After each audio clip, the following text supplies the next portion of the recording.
Hey guys, welcome back to my channel. In today's video, we're going to be talking about how to recover deleted messages on an iPhone. Have you ever accidentally deleted an important text message or conversation on your iPhone? It can be frustrating to lose important information, but don't worry. There are a few different methods you can try to recover those deleted messages. Firstly, open the Message app on your iPhone. Tap the Edit button in the top left corner. Select Show Recently Deleted from the drop-down list. Now you can see the list of messages deleted within the last 40 days. Select the messages you want to recover and tap the Recover button in the bottom right corner.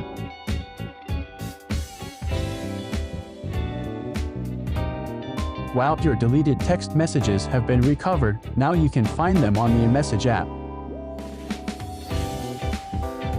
If you found this video helpful, please give it a thumbs up and don't forget to subscribe to my channel. For more tech tips and tutorials, visit our website www.techtalkguy.com.